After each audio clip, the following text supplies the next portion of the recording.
görüşmedi. Ayrı düşüp yollarımız, gözümü göze düşünme, boğuşar hayallarımız. Gençe vakit görüşmedi.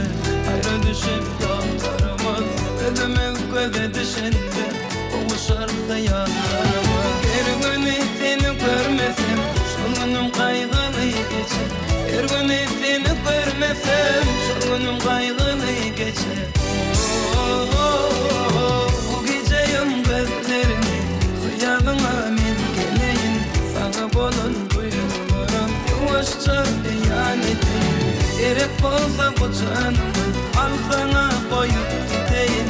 Ya da diye hayalini, sevgini duyup gideyim.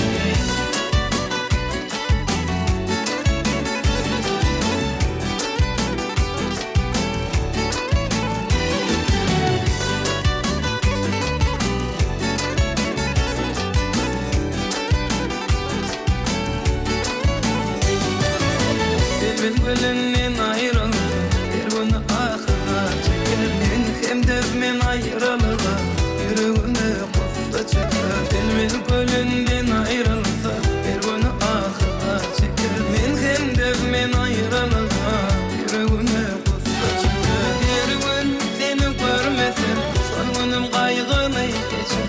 Her gün seni görmesem, şu gün kaygılı geçer. Bu geceyim gözlerimi, hıyalına men geleyim. Sana bolun bu sevgimi, yavaşça beyan edeyim. Gerek olsa bu canımı, al sana koyup gideyim. Ya da diye hayalini, sevgini duyup gideyim.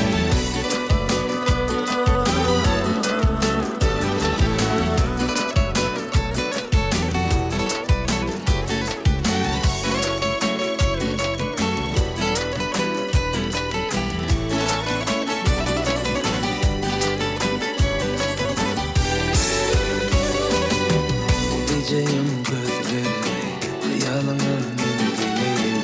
Sana bolun duygularım, yavaşça beyan edeyim. Gerek olsa bu canımı, al sana koyup gideyim. Ya da diye